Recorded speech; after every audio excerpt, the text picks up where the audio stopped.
جو تمام افراد، صدر ہو، جو تمام NSC میں بیٹھتے ہیں، جو قومی اسمبلی میں آتے ہیں، جو صدر ہوتے ہیں، وزیر اعظم ہوتے ہیں، یہ سب آئین کے تحت حلف لیتے ہیں۔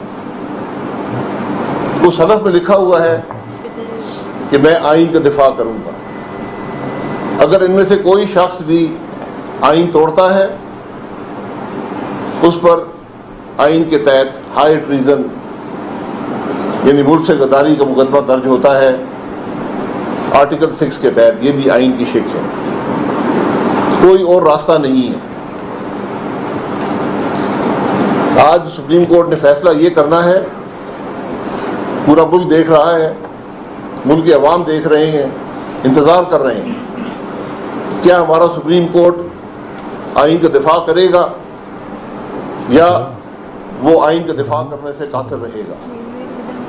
یہ تاریخ ہم سپریم کورٹ کے فیصلوں پر دخل اندازی نہیں کر سکتے، اس پر رائے نہیں دے سکتے، لیکن یہ جب تاریخ کا حصہ بن جائیں تو تاریخ ان پر فیصلے کرتی ہے۔ آج حقیقت یہ ہے ملک کی کہ ایک سازش اس ملک کے صدر، وزیر اعظم، اسپیکر، ڈپٹی اسپیکر، وزیر قانون، وفاقی وزراء نے کی، مل کر بیٹھے، منصوبہ بنایا اور اس کے تحت کھلم کھلا قومی اسمبلی کے اندر آئین کی دھجیاں بکھیری۔ یہ ان سے جواب کون طلب کرے گا؟ یہ جواب صرف اور صرف سپریم کورٹ طلب کر سکتا ہے۔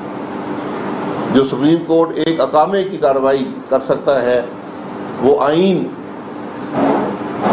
کو توڑنے والوں کے خلاف بھی کارروائی کر سکتا ہے، اور کارروائی ان لوگوں کے خلاف جنہوں نے آئین کے تحت حلف اٹھائے آئین کا دفاع کرنے۔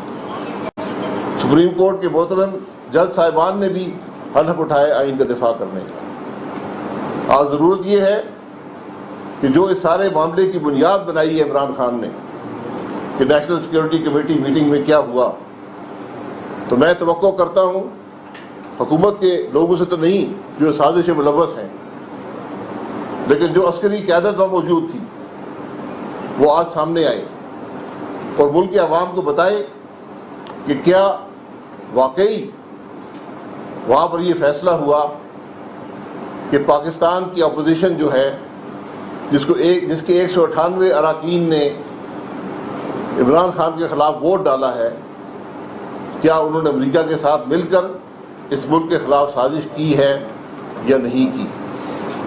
میں ان 198 لوگوں میں شامل ہوں، اور میری درخواست ہے سپریم کورٹ سے بھی، ان جج حضرات سے بھی، اس بات کا فیصلہ کریں، عسکری قیادت کو بلائیں، ان کے نمائندے کو بلائیں، سیکرٹریز کو بلائیں اور سنیں کہ کیا نیشنل سیکورٹی کمیٹی میٹنگ میں یہ فیصلہ ہوا کہ پاکستان کی اپوزیشن نے اپنے ہی ملک کے خلاف سازش کی ہے۔ اس سارے معاملے کی حقیقت یہ ہے، اور اگر سازش ہوئی ہے تو پھر آرٹیکل 6 کے تحت ہمارے خلاف پرچہ کیوں درج نہیں ہوا تو آج کریں، پوری اپوزیشن کے خلاف کریں۔ اگر اس میں کوئی حقیقت نہیں ہے تو پھر آرٹیکل 6 کا پرچہ درج ہوگا ان لوگوں کے خلاف جنہوں نے آئین کے خلاف سازش کی ہے، اس ملک کے آئین کو توڑا ہے، اس ملک کے آئین کی نفی کی ہے۔ اتنی سی حقیقت ہے، لمبی کہانیوں میں جانے کی ضرورت نہیں ہے کہ اسمبلی توڑی گئی، اس کے بعد جو وزیر اعظم اسمبلی توڑتا ہے وہی پھر سے وزیر اعظم بن جاتا ہے۔ کیا اس میں خود اتنی اخلاقی جرأت نہیں تھی کہ یہ کہتا کہ میں وزیر اعظم نہیں بنوں، میں تو اسمبلی کل توڑی، 1 گھنٹہ پہلے توڑی ہے، مجھے پھر بنا رہے ہو وزیر اعظم؟ یہ باتیں ثانوی حیثیت رکھتی ہیں۔ الیکشن آج ثانوی حیثیت رکھتے ہیں۔ اگر ملک میں آئین نہیں رہے گا تو ملک میں کچھ نہیں رہے گا۔ آج ایک تاریخی لمحہ ہے سپریم کورٹ کے پاس، یا اس ملک میں آئین کی بالادستی کو ہمیشہ کے لیے بنا دے یا اس کو ہمیشہ کے لیے ختم کر دے۔ یہ فیصلے ہیں آج سپریم کورٹ کے محترم جج صاحبان کے پاس۔